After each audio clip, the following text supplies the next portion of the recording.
बाबा नगर सेन जी की शोभा यात्रा में आए हुए मेरे सभी प्यारे बहनों, भाइयों, माताओं, बुजुर्गों, बच्चों, आप सब लोगों को मेरा नमस्कार, सबको मेरा प्रणाम। मेरा बड़ा सौभाग्य है कि आज शोभा यात्रा में शामिल होने का मुझे अवसर मिला।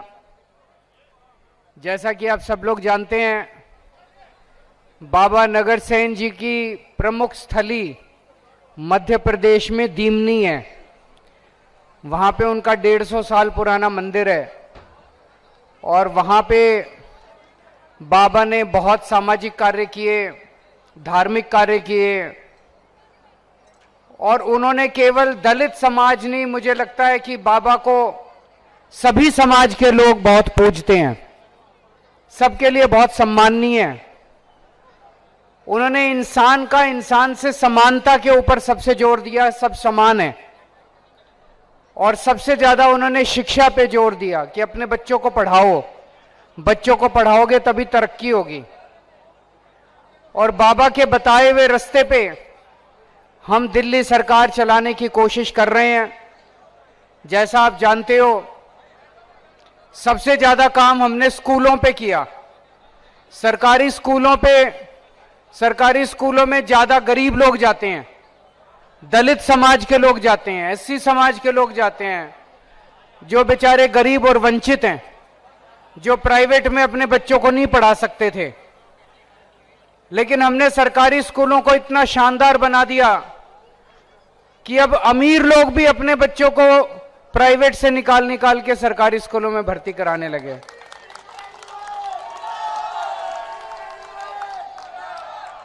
ये बाबा नगर सेन जी का तो बताया हुआ मार्ग है ही। बाबा साहब अंबेडकर ने भी सबसे ज्यादा शिक्षा पे जोर दिया था कि अगर हमें तरक्की करनी है तो अपने बच्चों को अच्छी शिक्षा देनी पड़ेगी।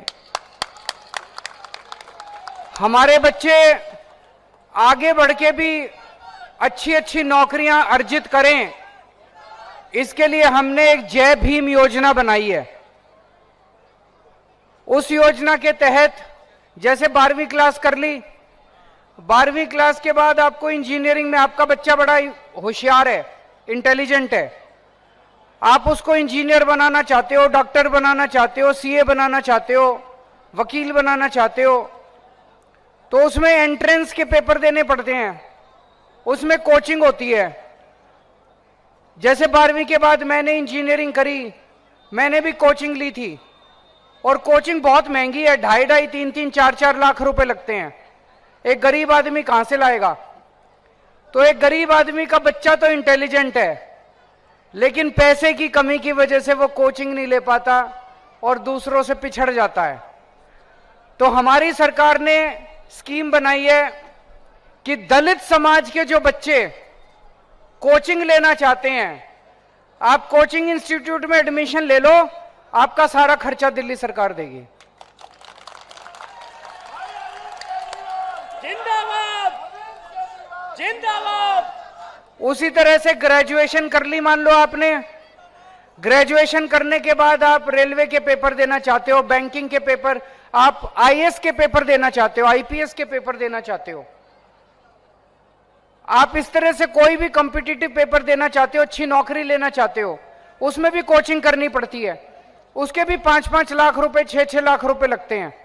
तो आपको कोचिंग इंस्टीट्यूट में आप एडमिशन ले लो, सारा खर्चा उसका दिल्ली सरकार देगी, आपको चिंता करने की जरूरत नहीं है। तो जब इन्होंने मेरे को जेल में डाल दिया था, आपको पता है, जब मैं जेल में गया, मेरे पीछे से इन्होंने ये जय भीम योजना बंद कर दी। लेकिन आप चिंता ना करो, लौटने के बाद मैंने ये योजना पिछले हफ्ते दोबारा चालू करा दी। आप मेरा कहने का मतलब ये है, मैं चाहता हूं कि आपके बच्चे आगे बढ़ के खूब तरक्की करें, पढ़ेंगे तभी तरक्की करेंगे। देखो जी, पढ़ाई का कोई ऑल्टरनेटिव नहीं है, पढ़ेंगे तभी तरक्की करेंगे। अपने बच्चों को पढ़ाओ। पहले था गरीबी की वजह से नहीं पढ़ा सकते थे, अब पैसे की चिंता करने की जरूरत नहीं है। 12वीं तक सरकारी स्कूलों में शिक्षा फ्री है और 12वीं के बाद आपका सारा इंतजाम कर दिया हम लोगों ने, तो आपको बिल्कुल चिंता करने की जरूरत नहीं है। बाकी अभी बहुत सारे त्योहारों का सीजन है, अभी नवरात्रे गए हैं, करवा चौथ गई है, अब छठी मैया की वो आने वाली है, दिवाली आने वाली है। सभी त्योहारों की आप सब लोगों को बहुत बहुत शुभकामनाएं। बहुत बहुत आपको भगवान सुखी रखे, खूब तरक्की दे, आप सबकी मनोकामना पूरी हो। बहुत बहुत शुक्रिया।